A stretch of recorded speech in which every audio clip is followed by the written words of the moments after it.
this is Ben Johnson, aka Trisk.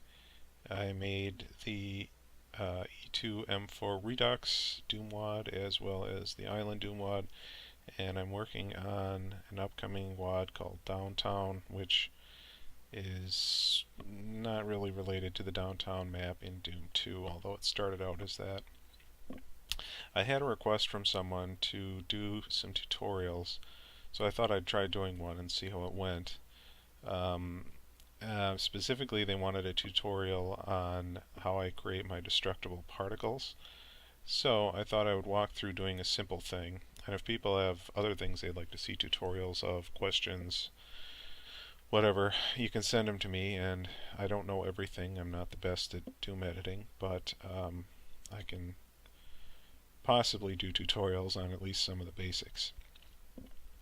Alright, so let's get started. The first thing you'll need is you'll need to install GIMP, which is an image editing program. That is free, so anybody can get it. The next thing you're going to need is Audacity. That is a sound editing program, and it's also free. To put any sounds into your levels, you're going to need that. And then you're also going to need Slade, which is a wad packer. It can load in sounds, textures, sprites, music, basically text, anything that goes into a Doom wad. So we'll be using those three programs. So first of all, I'm going to start GIMP.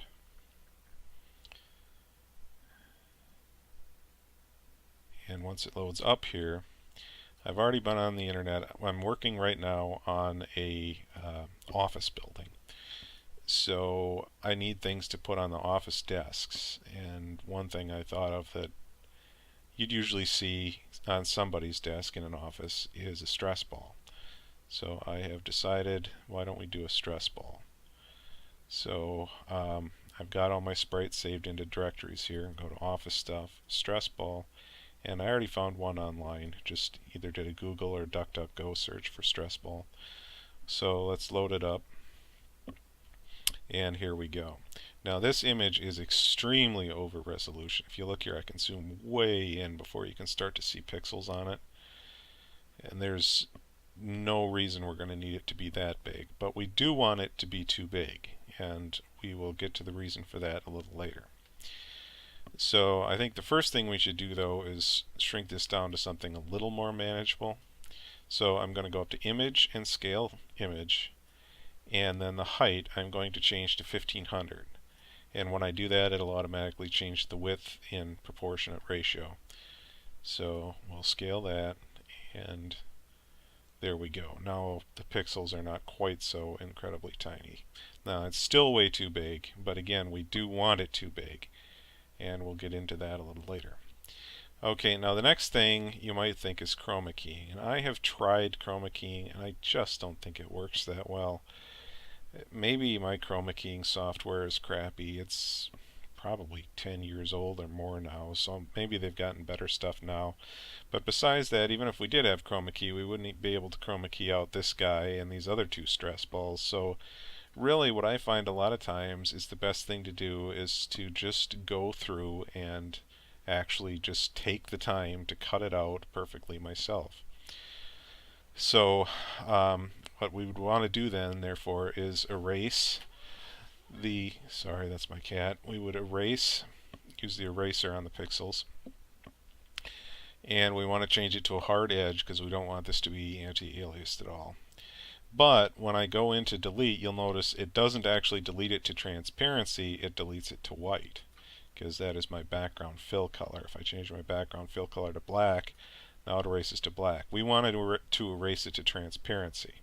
So the first thing to do is hit Control A to copy, or to select everything. You'll see the ants start marching around the whole image. And then we can hit Control C to copy and Control V to paste. Now you'll see over here we've got a floating selection. And let's go up to Layer and click to New Layer. And now you can see we have an exact copy of the original image. But this time when I go to delete it, we get a transparency background. So that is exactly what we want. So now let's get to cutting out this ball. Now, I can certainly understand if you think that this is very tedious. It is sort of tedious and time consuming. but again, I think you get the best results from doing this. I have tried numerous times to chroma key, and I'm never happy with the final product of that. So what I'm doing here, you'll see I'm pressing and holding the left shift key, and that does a draw line. So it'll draw a line basically from where I last clicked to where I'm going to click next. So if I click here, boom, see, it'll erase that, and now we have a new line point. So just click boom, I'm just holding down the shift key, and I can just clip around here. Now I want to make sure I get rid of all this white, because we don't want the thing to have a white border around it. That will look strange, trust me. I've learned that through plenty of trial and error. So we're just going to cut this thing out. Now another thing you want to avoid doing is getting too big on your cut points. For instance, if I go like this, I'm actually cutting chunks of the ball off, and it's obviously not going to look round. So it's hard to freehand. It's much easier to do it this way, but you don't want to be chopping too many chunks off of it, or you will end up with something that isn't perfectly round. So again, you just kind of have to take your time and do this. It's a bit of a pain, and on some detailed things, like I've got some Japanese animated figurines in the level, and those things it probably takes me around, I don't know, 3.5 hours to cut one of those out like this. But when I get it done, I have a perfect sprite. And you can also go online and search for .png files. A lot of times people will have already cut things out, and so you can rely on them to do it. But I've also found with that, though, they'll look really good. Once you download them and actually analyze them closely, usually people have not done a particularly good job of cutting the image out. So I don't think there's ever been a time that I've downloaded a PNG that they did such a good job that I didn't at least need to go in and manually touch it up like this, just to get rid of little edges and stuff that they were too lazy to get rid of. So it is time consuming, but the result you get is, I think, worth it, because the sprites just look absolutely perfect. So see, notice I'm just increasing the delete size by about 3 times each time, and I'm just deleting around this ball, getting rid of everything. And I think there are probably, well, I'm sure there are other ways to do it. I know there are other ways to do it. But I just like doing this. It's somehow cathartic to delete all these unwanted pixels by yourself, by hand, and end up with the final image that you actually want. So, there's our ball. And it's cut out pretty much perfectly. It's still way too big, but we will deal with that in the future. Okay, so now the next thing, before we start working on this, we don't need all of this empty space around here. So I'm going to go up to the selection tool and click and drag to drag a box around it, and just kind of resize it to get it, you know, a little bit bigger than the ball, but not hugely much bigger than the ball. Then we'll go up to image and crop to selection, and boom, that gets rid of all that empty space. So now we've just got our ball that we can work on. Okay, so now the next thing we're going to want to do is, when we shoot this thing, we want it to blow apart into a bunch of rubber chunks. And the easiest, there are several ways actually that we can make rubber chunks out of this, and I'll show you a couple of them.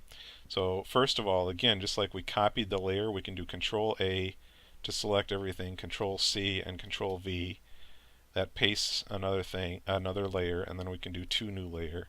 So now we have 2 layers that are the exact same ball. So now we take that front layer and we can just delete on it, just like we were doing. So, you know, let's kind of make a ripped looking piece of it here. Just kind of delete that, or erase out there. Get that looking good. So this method works quite well. It used to be the way I would always do it, but I've kind of found a way that I like a little bit better. I don't know, I think it gives me a bit more precision, but this way certainly works fine. And if you create a smaller brush, you can You can certainly adjust. Okay, so there's one rip chunk. Now the other way, the way that I usually do it, is I do the lasso tool here.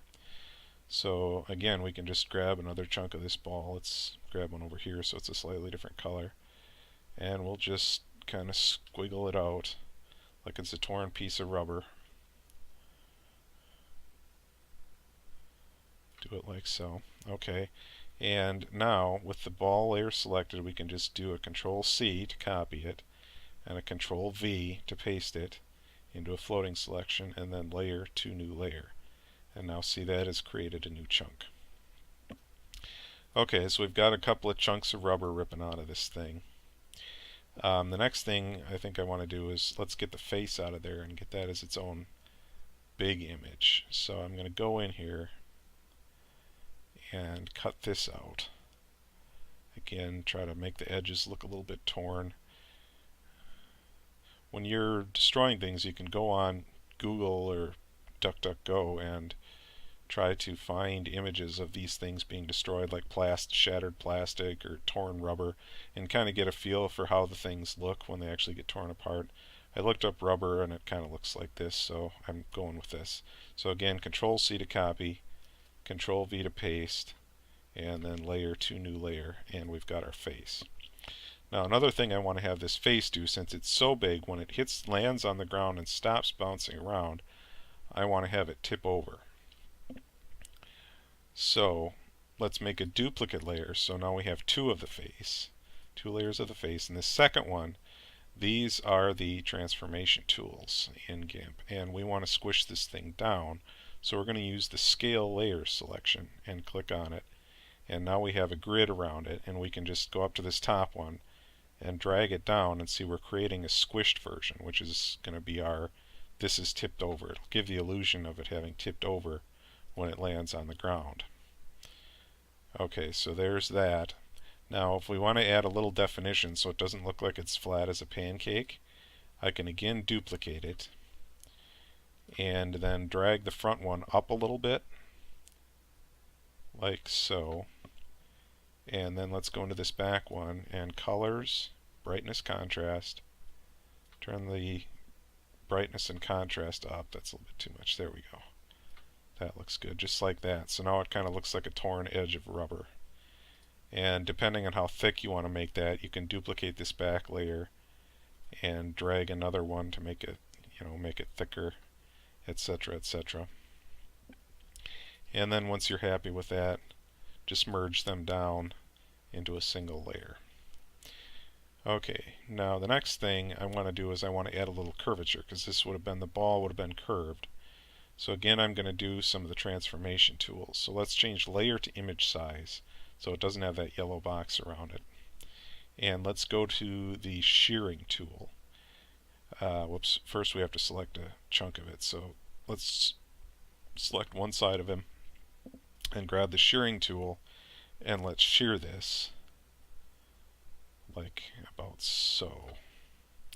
Now of course that misaligned the thing to the rest of it, but we can just take the move tool here and drag it down and line it back up, and it looks connected up. And now we can shear it again a little bit farther down. Now you have to be careful with this. If you shear too much, like if I were to do this, it would look terrible. You want to shear it just a little bit on each one of these to give it just a little bit of a feeling of a curve. See, I actually made this one a little bit much. You can actually see the shearing kind of on his eye there, and you kind of want to avoid that. So again, I will line this up, and you can tell the effect is very subtle. We're going to shear it once more, and then I'll call it good for this side. So shear it, realign it, and now notice that side has started to droop. It's started to get a definite curve looking thing to it. So let's quickly do the same thing to the other side. Shear it and align it, and shear it and align it.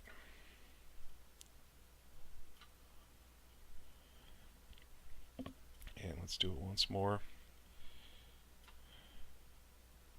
shear it, and align it.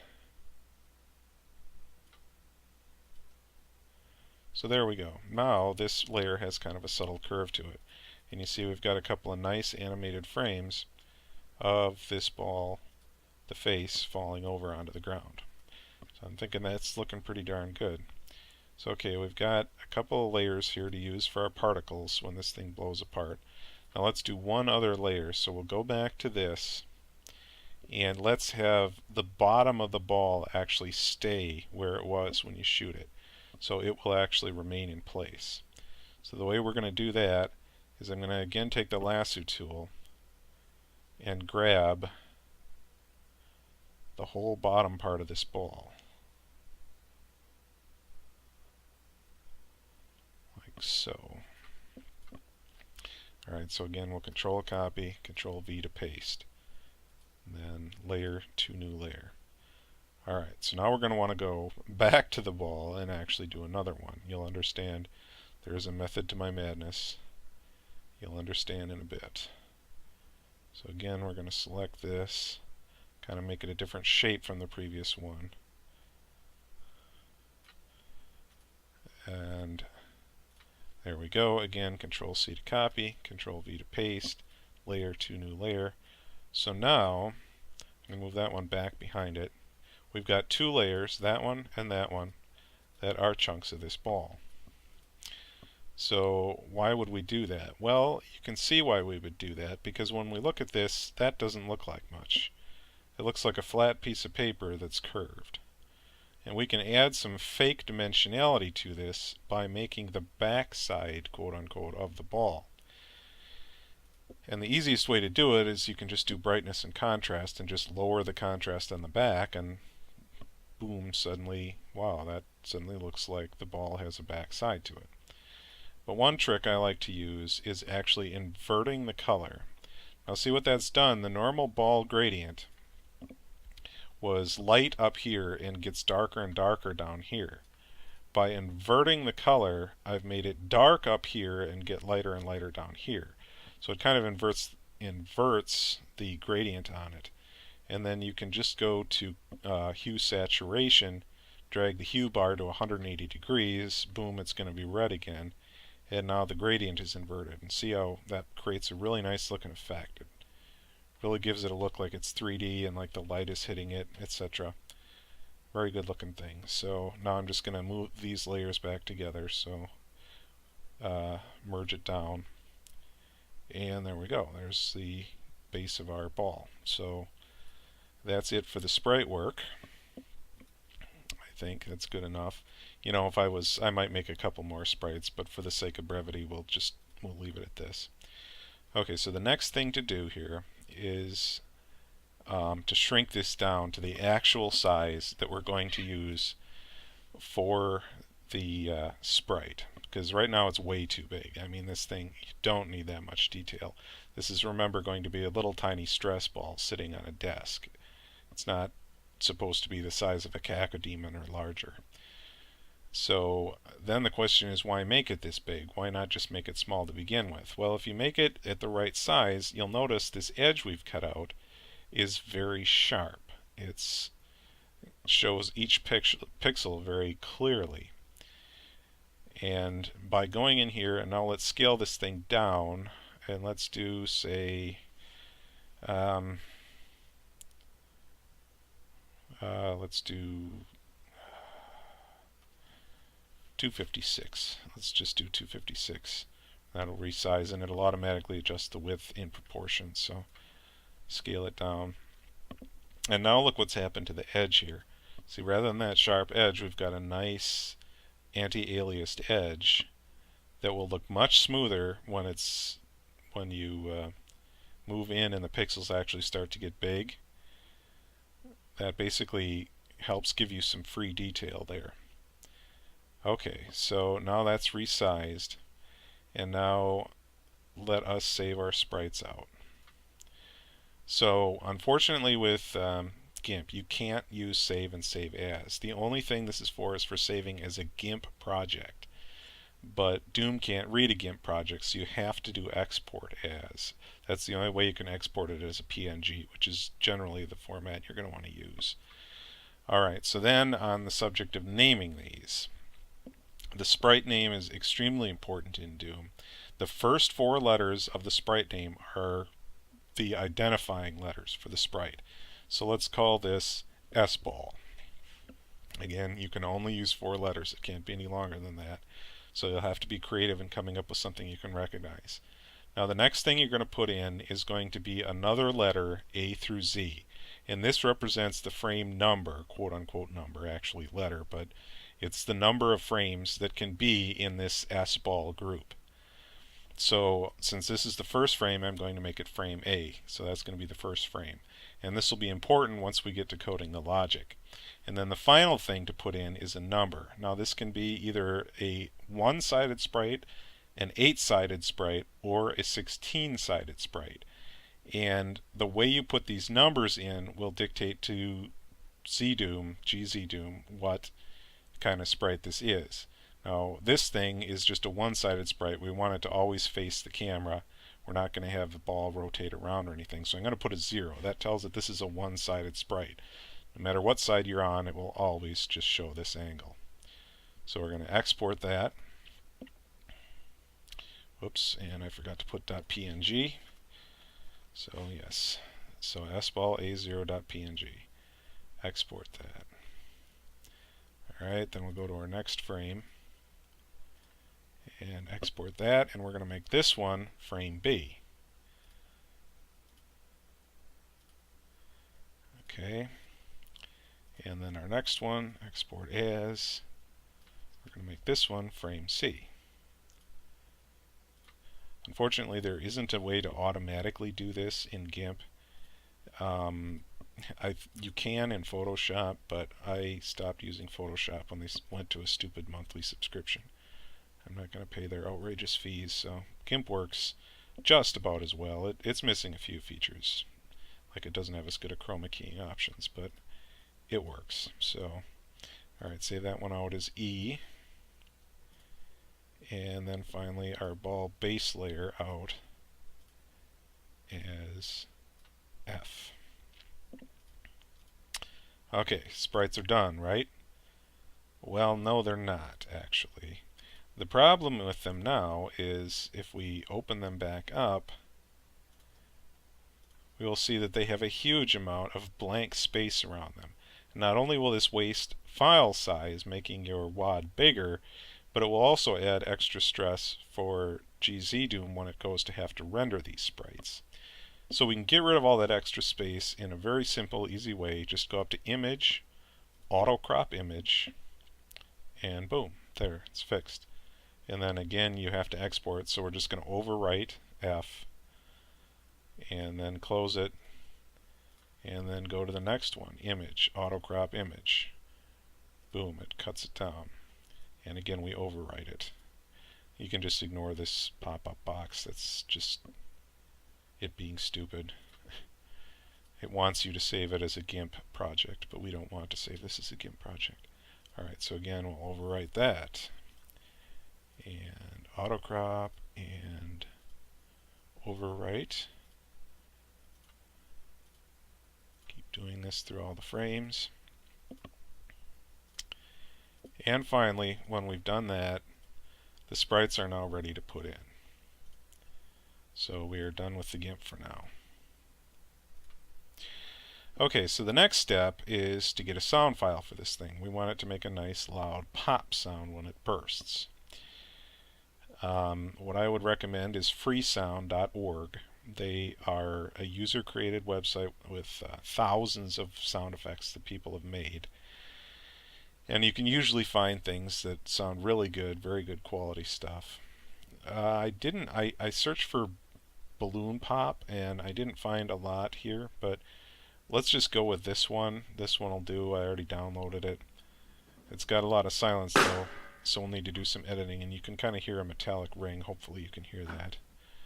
I haven't tested that yet. I don't know what I'm doing. Okay, so I've got that downloaded.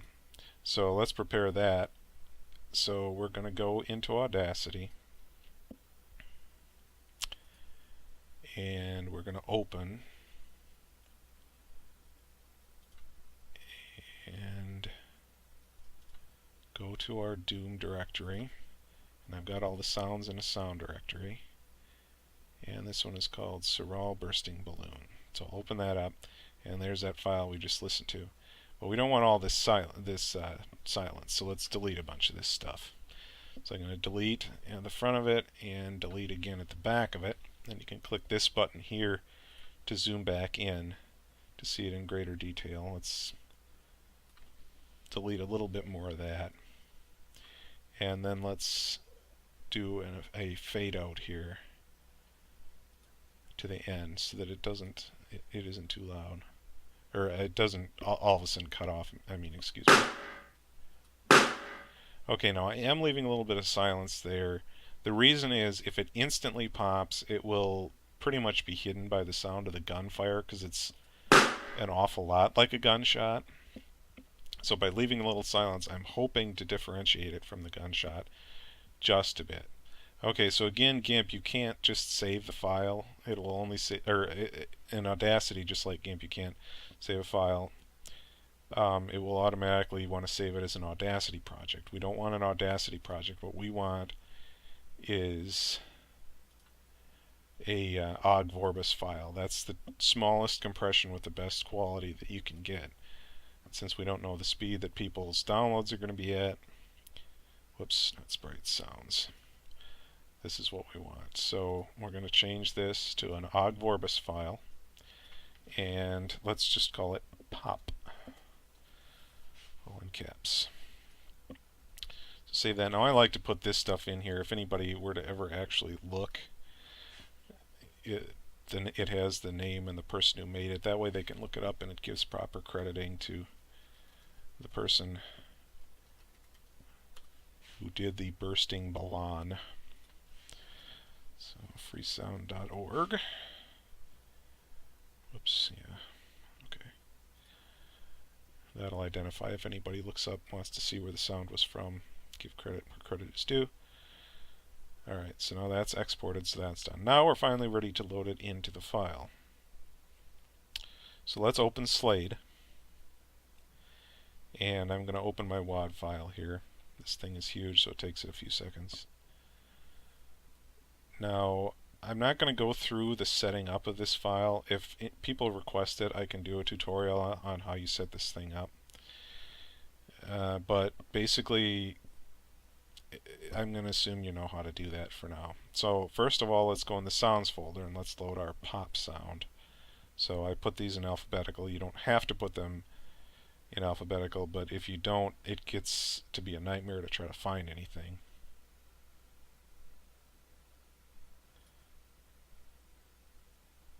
So let's see, that should, no, pop, yeah, right there. So we go up to Archive, Import Files.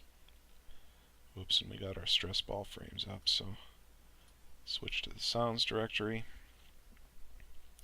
Select pop.ogg.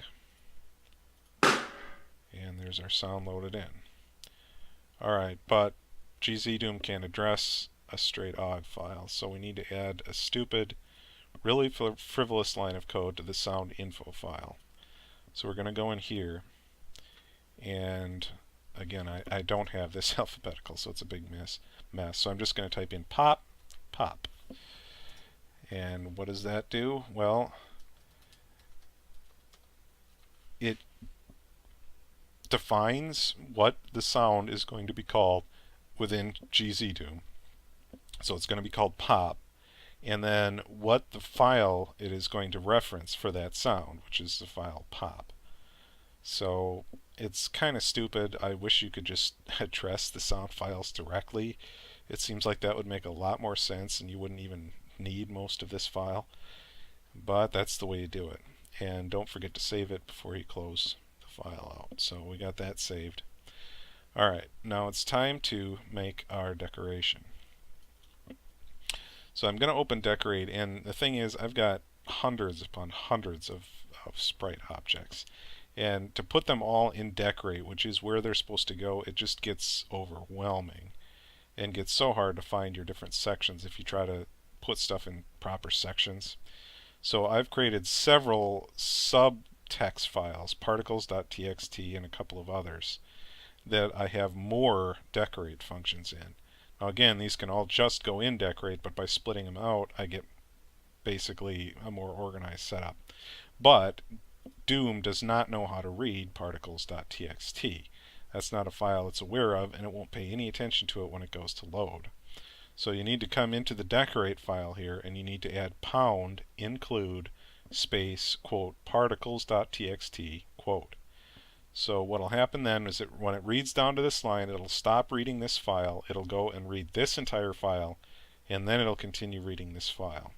So that's an easy way to get some more organization. Again, if you're just doing a few things, you probably don't need that. If you're going to do hundreds like I am, you really want to try to split them out into separate things.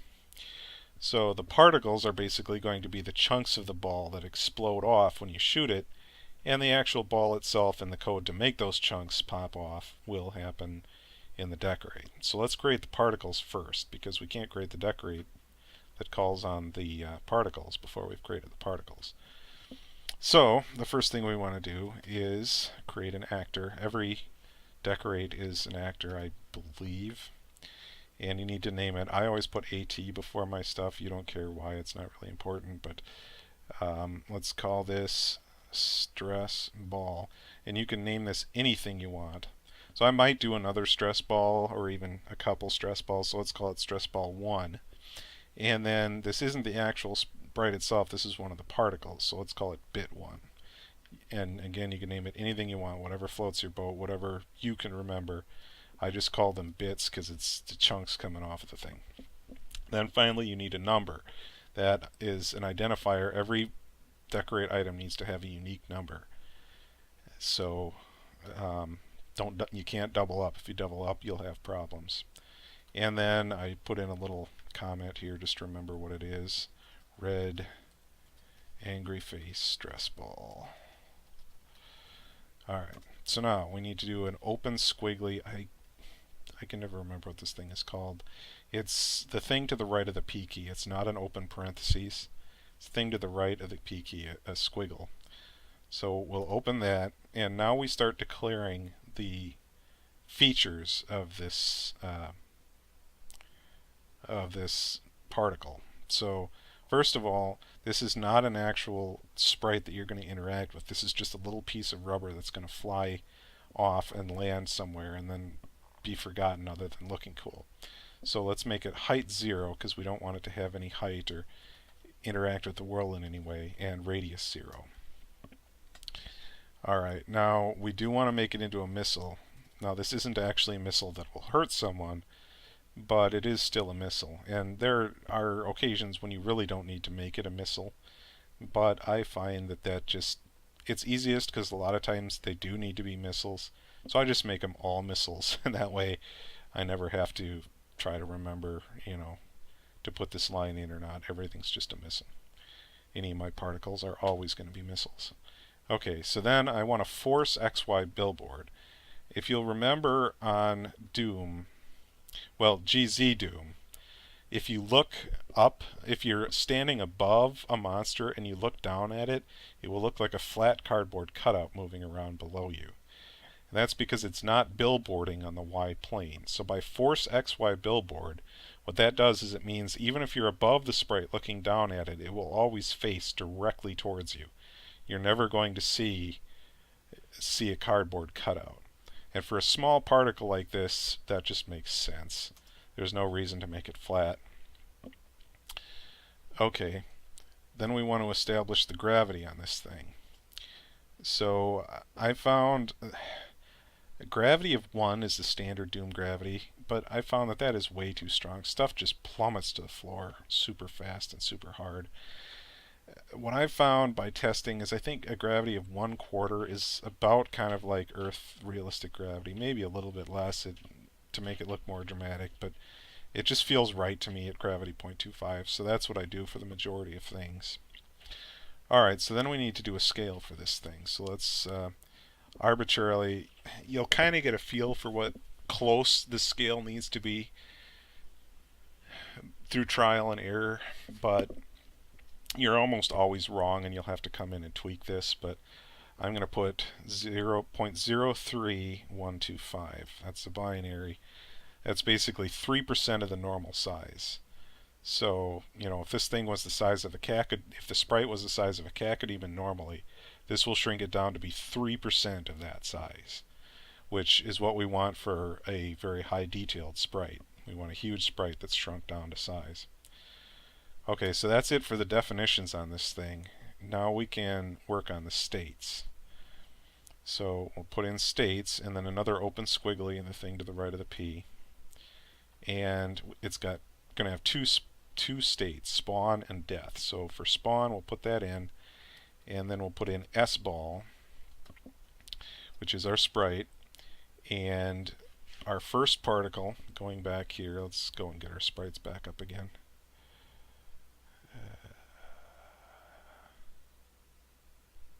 Come on. This list is so huge. Oh, I didn't load them, did I? Okay, well, we can do that now. Dang it. Sorry, I'm trying to do this. Alright, so we'll go in here into sprites. Pretend this is back a few steps. This is my third time doing it, so I'm not going to start over. We'll go to archive, import files, and then go into our sprites directory, and office stuff, stress ball, there's all our sprites. So we'll click on the first one on the far left, and press and hold the shift button, click on the right one, and it will select all of them. Alternately, you can just press and hold the control key and just single click on each one to select them, and then click on open, and boom, it pops them all in here.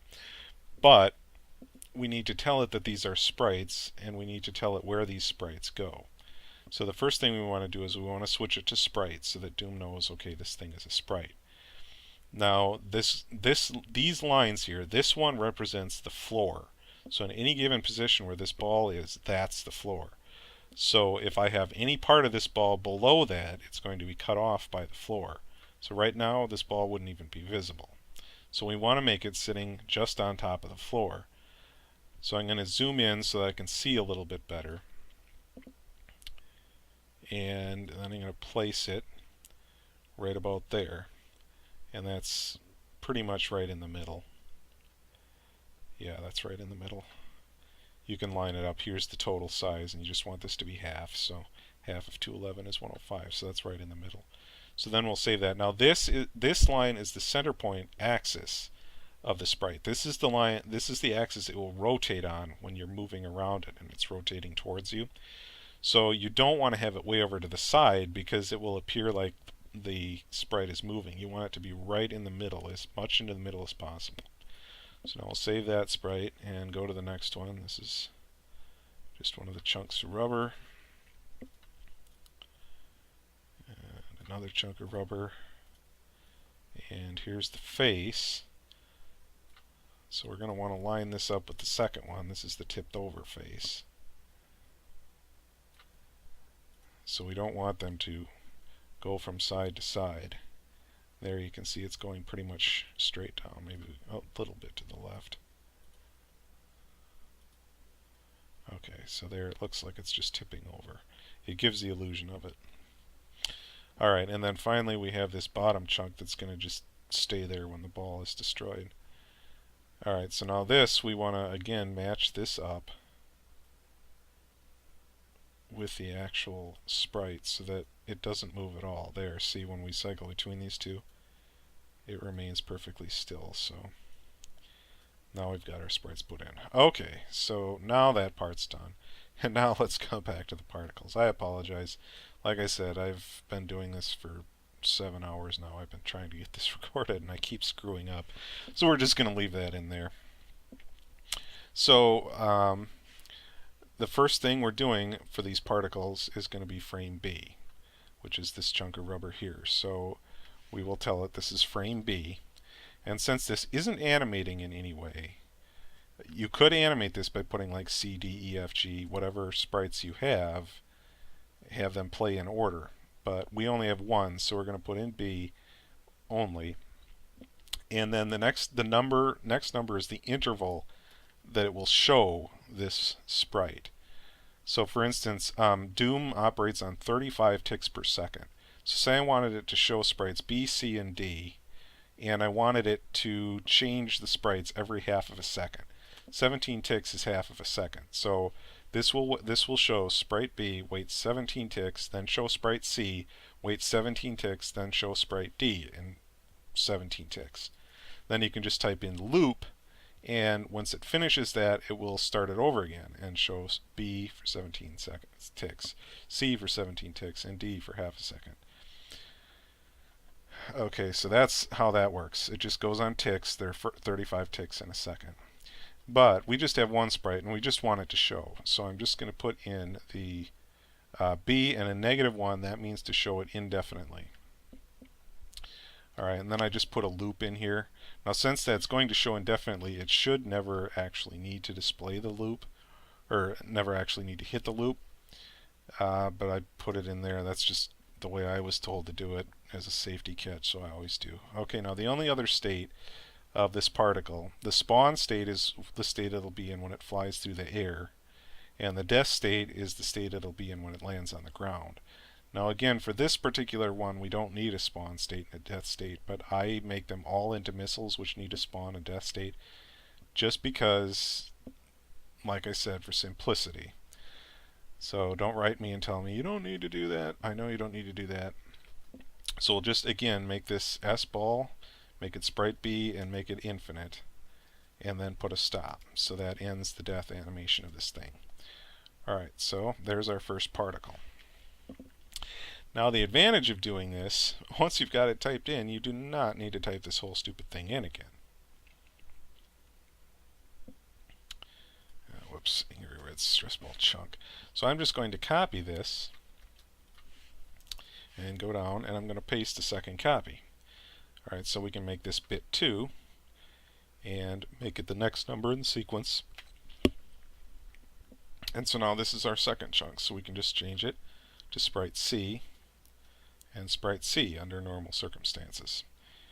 And that would be all we'd need to do. But I've found that if you have too many sprites burst from something and then just sit there, it can end up slowing the engine down. So I've tried to make some sprites that fade out. That just gives it a little bit more breathing room. Once it fades out, it stops having to render it. So we're going to change the death animation. So for the spawn, as it flies through the air, it's going to just show C. Now upon death, let's have it show sprite C for 70 seconds. Or for, 70 ticks. That's 2 seconds. 35 plus 35, 2 seconds. And then we'll again show sprite C. And let's do it for half a second. 17 ticks. And we type in A underscore set translucent, and then we need a number. So 1 is completely visible, and anything less than 1 is less than visible. So 0.9 will be 90% visible. So for half a second, this becomes 90% visible. Then we can do another one, C, again, 17 seconds, 17 takes, half a second, excuse me. Set translucent and do 0.8. So now it's for half a second, it will show at 80% visibility. So rather than type those in, now let's just copy that and paste it a couple times. Okay, and then we can just go through here. So 70% visibility, 60, 50, 40, 30, 12, 20, 10, and then it'll stop, which means it'll stop displaying anything and stop running. This sprite will cease to exist in the game. So that way, what we'll do when we blow this thing up, we'll have a few of these spawn, and we'll have a ton of these spawn. And then these will fade out, and those will stay. So you'll get the exciting expression of everything bursting forth, but you won't have to pay for it later when you've shot, 100 of these things, and there's literally thousands of chunks sitting around slowing the engine down. Alright, so now we need to do one more, and that is the face. Now I don't need to copy all this stuff, so I'm actually going to just go back up to this one and copy this one again. So copy that and paste it in below. And again, we'll change this to stress ball bit 1, bit 3. And again, we have to increment the number, so it's 7, 9 this time. Angry red stress ball face. Just to help myself remember, because that's a good thing to do. Alright, so this is sprite D and sprite E. So while it's flying through the air, it's just going to show sprite D. And when it lands, we want it to show sprite E, right? Well, not quite. The thing is, if it lands and instantly goes to sprite E, you won't see the tip over effect. It will appear to just land tipped over. And I kind of want to get it to animate, so it's like it lands on its edge and then falls over. So we're going to do spell and do D, and let's wait 7 ticks. Okay, so it will, once it lands and comes to a complete stop, it will sit up for 7 ticks, which is a bit less than 1/4 of a second, and then it will plop over and stay in that plopped over state permanently. Okay, so there are 3 particles. They're ready to go. You have to remember you've got to click save on here. If you just go up here and click save, it will not save this file. If you save and then close out, boom, all this stuff we just did is gone. Must save here. I'm speaking from experience. Okay, so let's go into decorate now and actually create the ball itself. So once again, we're going to create an actor. Oops, try to be consistent here. And I'm going to call it AT stress ball 1. And again, we need a number, and it needs to be incremental. Well, it needs to be an unused number. I would strongly recommend it being incremental. And we're going to call this red angry stress ball. I just like to put that in to help myself remember. Okay, again, the open squiggly thing that's to the right of the P. And now we need to identify the height of this thing. Now the stress ball itself is going to be very small, probably not bigger than 2 or 3 map units high. But the thing is, if we make it that small, it will be extremely hard to shoot. So we actually need to make the bounding box oversized. So I'm going to make it 5. So this will stand 5 map units tall. And then I'm also going to do a radius of 5, which will make it 5 units wide. That way, in spite of the fact that the ball is so tiny, you'll still be able to shoot it with relative ease just by aiming and firing. The next thing to enter in is you've got to decide if you want to do a depth height. Excuse me, I've been talking all night. Depth height, and I don't want this thing to have any height once it's destroyed. So we'll say a depth height of 0. If you don't put a depth height in, it will make the depth height, I think, like 1/3 of its natural height. So in our case, it would probably make it a depth height of 2, but I don't want it to be a depth height of anything. Okay, then we need to decide how much health this ball has. Now, if this thing was made out of steel or something, you might have to shoot it a few times. But because it's just a rubber ball, we can give it a health of 1.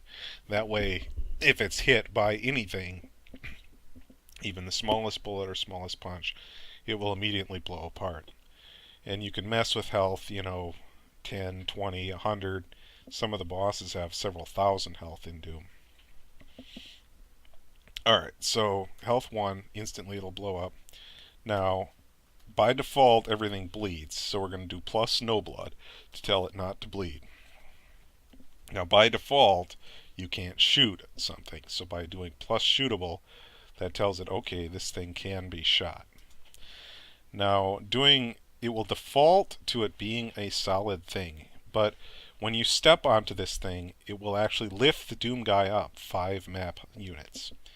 And I'm not sure I want that with this ball, because I don't know, if you stepped on a stress ball, it would just squish under your feet, right? It wouldn't actually raise you up 5 inches or whatever. So let's make that a minus solid. That'll tell it that this thing is not solid, and that is just for walking. That isn't for shooting or anything else. That just tells Doom that walking over this thing will not raise you up. You'll not stand on it, but it'll still be shootable and everything else we need. Okay, so next we want to give it the pain sound, which we put in, and remember we just named it pop. Oops. And then we want to put in the chance that it will play the pain sound. 256 is a 100% chance that when the sound is called, it will always play it. 128 would be 50%. You'd flip a coin. Whenever a sound is called, it'll be a 50% chance that it'll play it. But since whenever this thing pops, we always want it to make a pop sound, we'll do pain chance 256. Alright, so then again we need to put in our scale. So we're going to do 0.03125, same as the particles. And then the final thing to put in is mass. Now, mass does not affect the thing's ability to fly. Putting in a mass of 0 will not make it float. And putting in a ton of mass will not make it fall to the earth faster. All this is affecting is when you shoot at it, is it going to get knocked back by the shot? A very low mass and things will start flying. Some of the monsters in Doom will really go flying when they're hit with a rocket launcher that has a heavy push. But we don't really want this ball to move, we want it to just blow up. So I'm going to give it a super high mass so that even a rocket hitting this thing is not going to send it flying. Okay, so now we've defined everything on this thing. So now it's time to do the states it can be in. Okay, again an open squiggly. And now again this is going to have two states. It's going to have the spawn state, which is how it'll look when the level loads, and then it'll have the death state, which is what happens when you shoot it. So we'll do S ball A, because again, going back here, it's sprite A that is the whole incomplete ball. Oops. A and -1, make it -1, and loop. That'll just stay on on the A frame indefinitely until something happens to it. Whoops, I forgot to put in spawn here. That is the spawn state. And then next we want the death state. So the first thing you're going to want to do is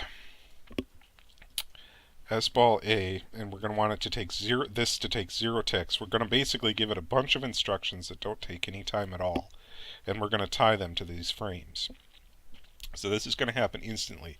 The first thing we want to have happen is we want to have it make the pop sound.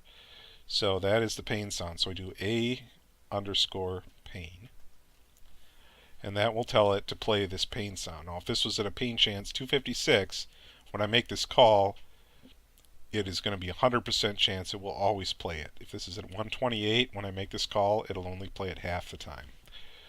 That's useful for monsters when you don't always want them to scream when shot, like the Barons of Hell don't always scream when they're shot. Alright, so next we'll put in S ball A, 0 again, but now this time I'm going to put in A 6 times, because I'm going to want what happens next to happen 6 times in a row. And I want them, since it's 0 ticks between each of these happening, it's going to happen absolutely instantly. So now we're going to put in A spawn item EX, and that tells it we want to spawn another decorate object. So we go in here and we type in the name of it, AT stress ball 1 bit 1. And of course you can always just go and copy and paste it from right there. Alright, so end quotations and comma.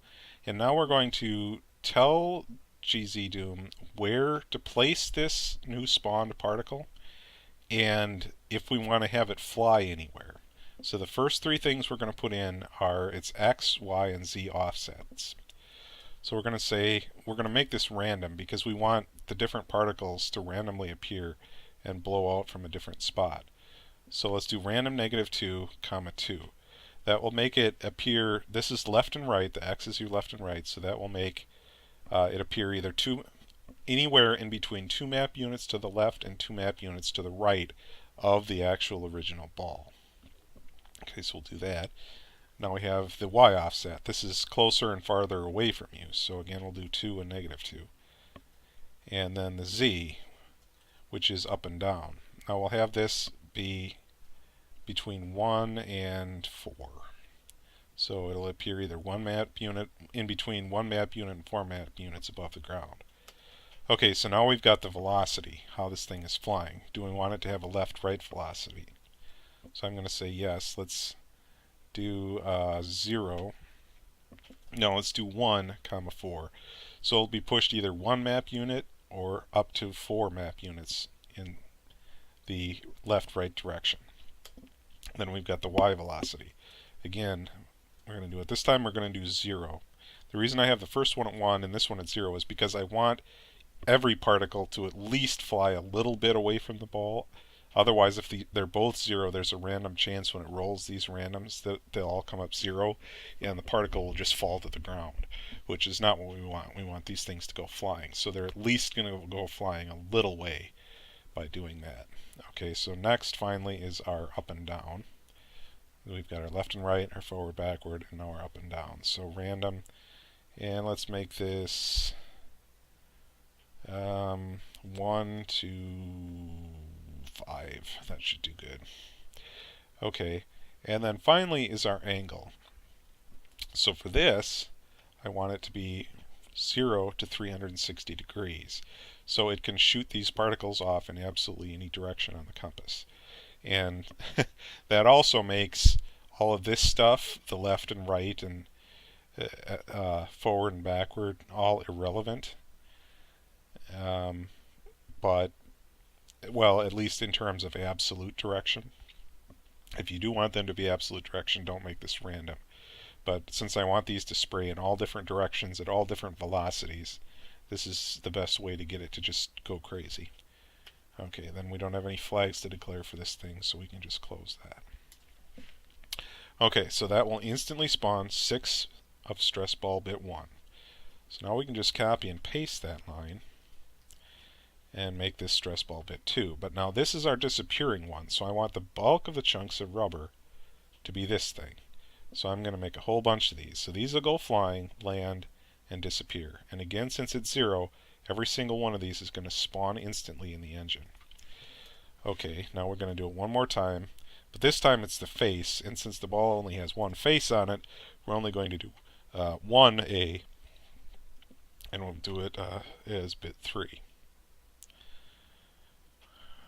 Alright, so then there's one other thing to do. If you'll remember, we made a sprite that was the ball, just the base of the ball with the rest of it broken away.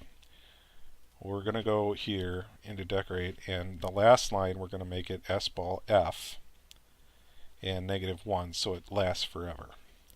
And then we'll stop the statement, close the states, and close the actor.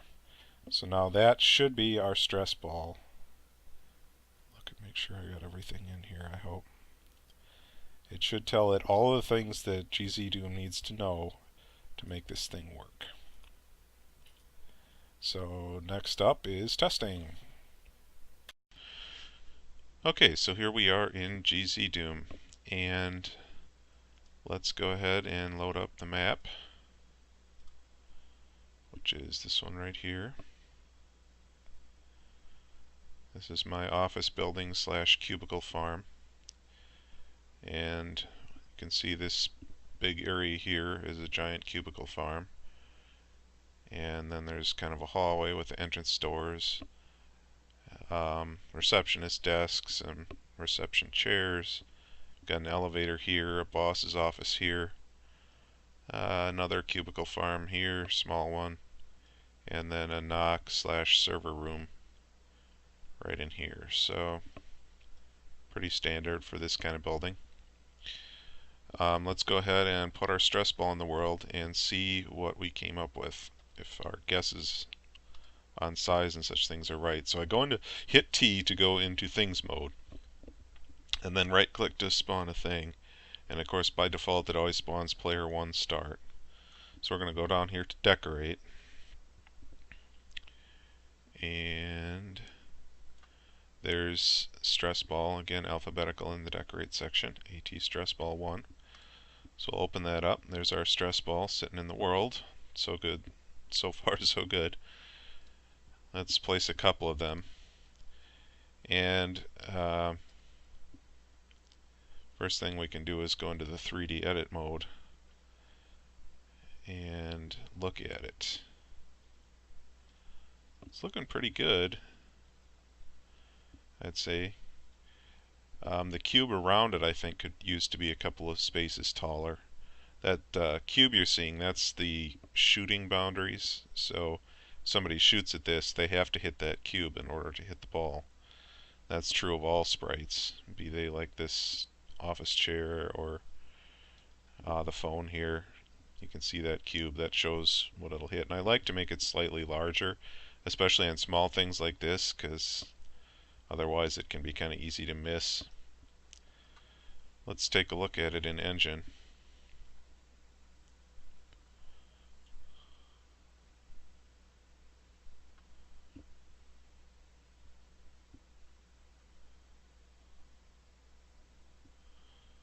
Alright, so there's our stress balls. And right away you're probably seeing a problem. And that is, well, in addition to it being slightly too big, it isn't round anymore.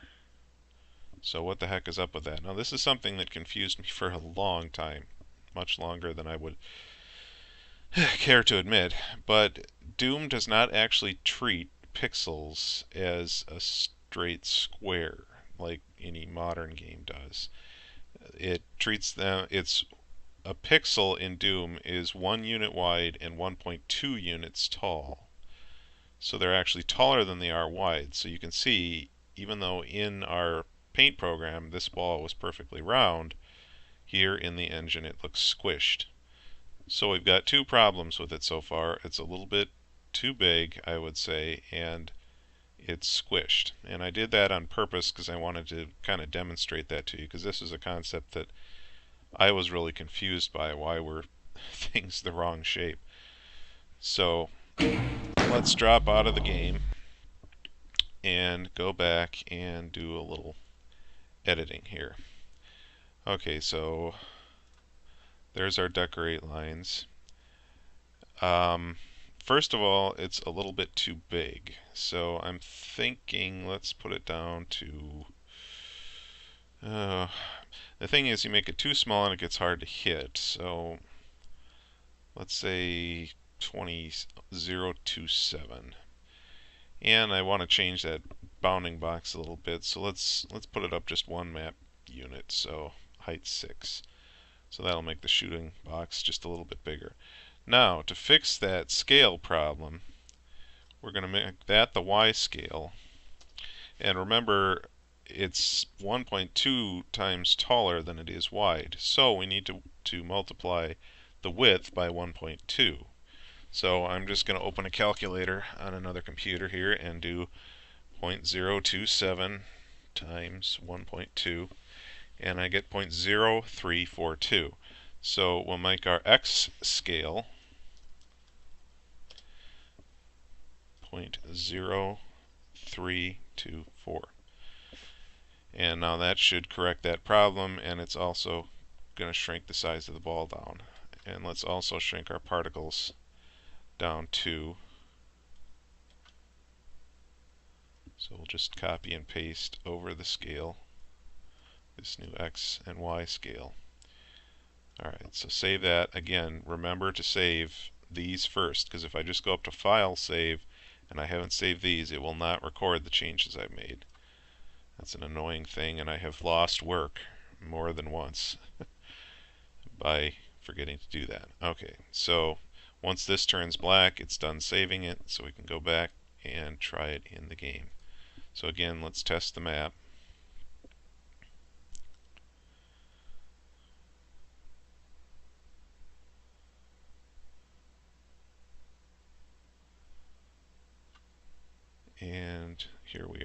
and now we can see the ball is perfectly round, and it's just a bit smaller.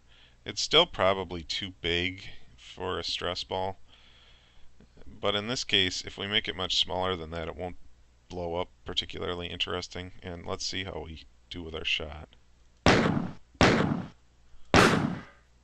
Nice. See all the pieces go flying, and the face goes flying, lands, and tips over. That's looking good.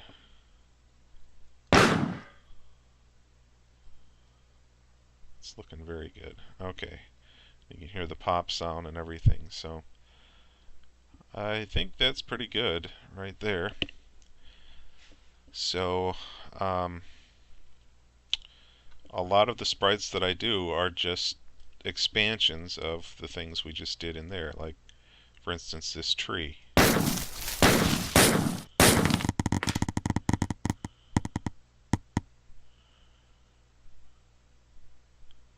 I mean, there's a bunch of more different bits of it that I have broken up into chunks that animate in various ways.